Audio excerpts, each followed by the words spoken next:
Hare Krishna devotees, today's shloka for the day is shloka number 43 of chapter 6.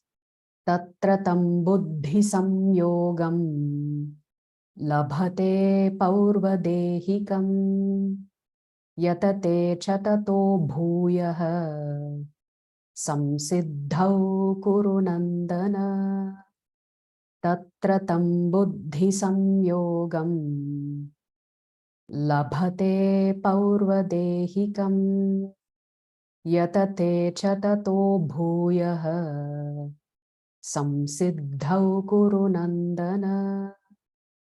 Tatra tam buddhi samyogam labhate paurvadehikam yatate chatato bhuyah samsiddhau kuru nandana. Please recite after me. Tatra tam buddhi samyogam Tatratam buddhi samyogam labhate paurvadehikam labhate purvadehikam yatate chatato bhuyah tate chatato bhuyah samsiddhau kuru nandana. siddhau purnandana. Tatra tam buddhi samyogam Tatratam buddhi samyogam labhate paurvadehikam labhate purvadehikam yatate chatato bhuyah tate chatato bhuyah samsiddhau kuru nandana. siddhau purnandana. Tatra tam buddhi samyogam Tatratam buddhi samyogam labhate paurvadehikam labhate purvadehikam yatate chatato bhuyah yatate chatato bhuyah samsiddhau kuru nandana. samsiddhau purnandana. Word for word meaning and translation by His Divine Grace, A.C. Bhaktivedanta Swami Srila Prabhupada. Srila Prabhupada ki jai. Jai. Tatra, Tatra thereupon, thereupon tam, come that, that buddhi samyogam, buddhi Buddhi samyog. revival of consciousness, revival of consciousness labhate, Labhate. gains, gains paurvadehikam, Paurvadehikam from the previous body, from the From the previous previous body. yatate, Yatate Yatate. he endeavors, he Endeavors. cha, Cha. also, also tataha, tataha thereafter, thereafter Thereafter. bhuyaha, bhuyaha again, again Again. samsiddhau, samsiddhau Out for perfection, for for perfection perfection. Kuru Nandana, Purunandana, O son of Kuru. O son Son of Guru. of Guru.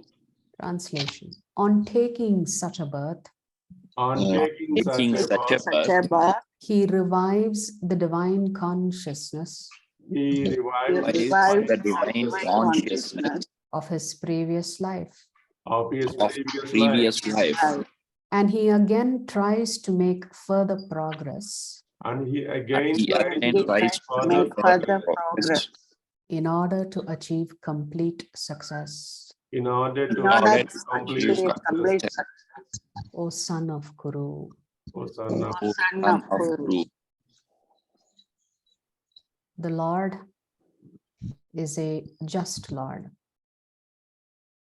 He is an impartial Lord.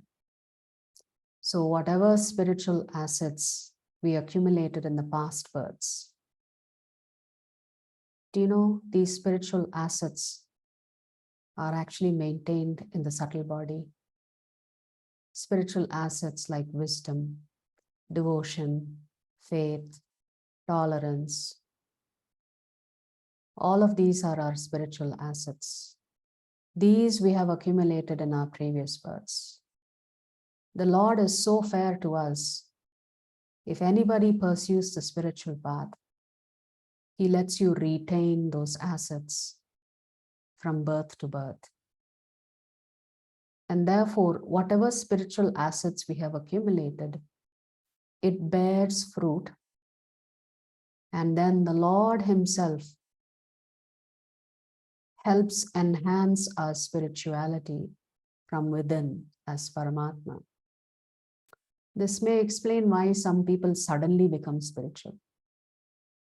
I'm sure many of you know people in your family, maybe even yourself. Why all of a sudden somebody becomes spiritual?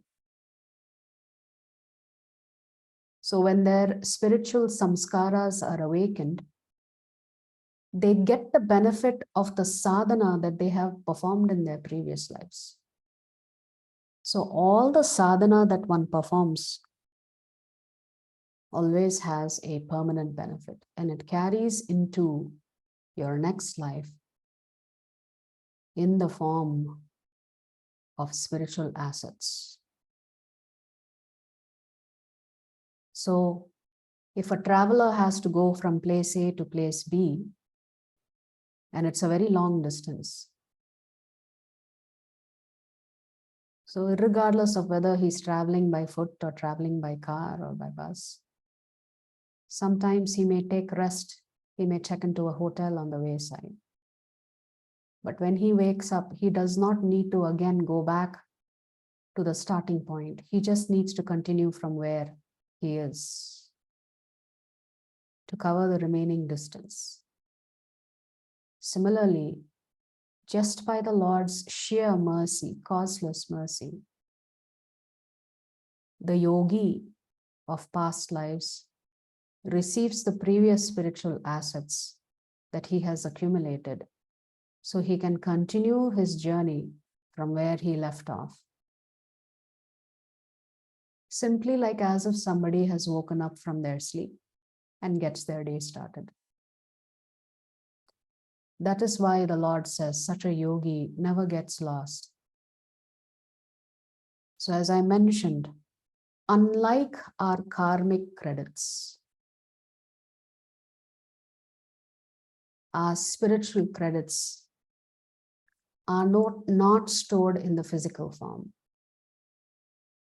Karmic credits come in the form of physical form because depending on what you did in your past life, you get an appropriate body. So a lot of our karmic credits is accumulated in the physical form. Our spiritual credits are stored deep within, and labhate paurvadehikam. It's stored in from the previous life. And then suddenly, out of the Lord's mercy, it gets revived. And then one starts endeavoring again on the path. Now, the most important point for us to remember is that Krishna is always going to give you the opportunity to revive your spirituality. But the soul, the sadhaka, has to personally choose to start that practice. Therefore, the Lord uses the word yatate.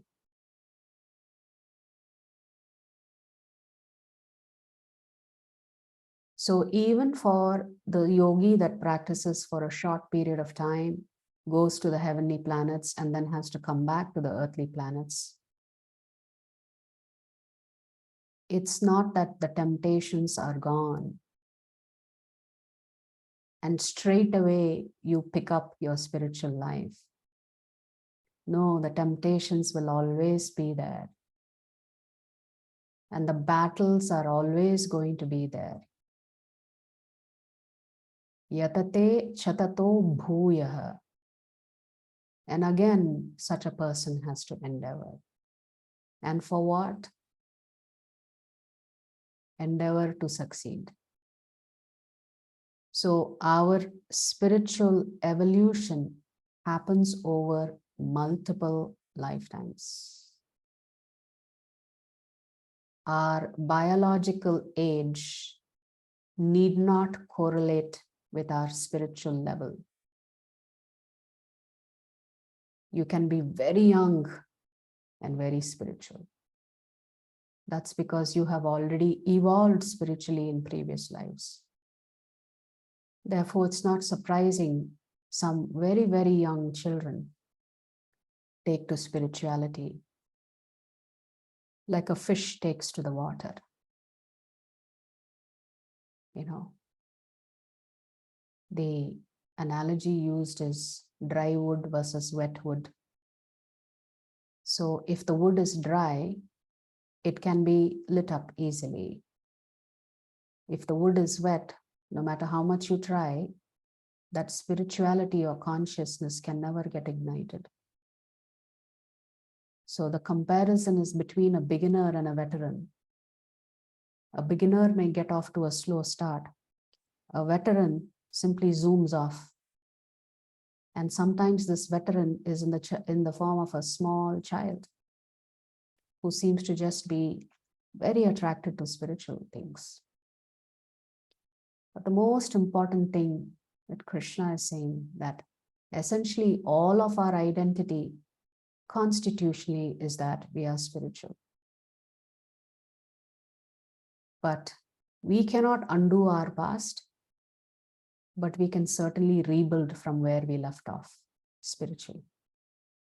So morally in this life, if we make healthy choices, then you leave positive spiritual impressions in your subtle body.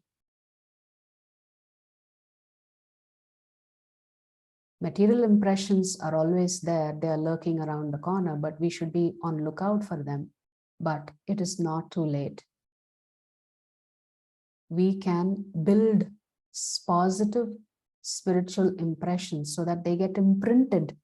In case we are not successful in this life in going back to Krishna, that imprinting of that spirituality will sustain us in our future life.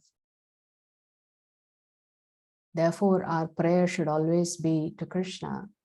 No matter what happens in this life, we should not forget him. And my dear Lord, if ever I have to take another birth, please make sure I'm surrounded by devotees. So here, the Lord is simply saying, the divine consciousness is revived from one's previous life, and that sadhaka simply begins to make further progress in order to achieve complete success. So there is one more shloka after this, where the Lord continues to talk about the progress of such a sadhaka who's performed some transcendental activities in a previous life.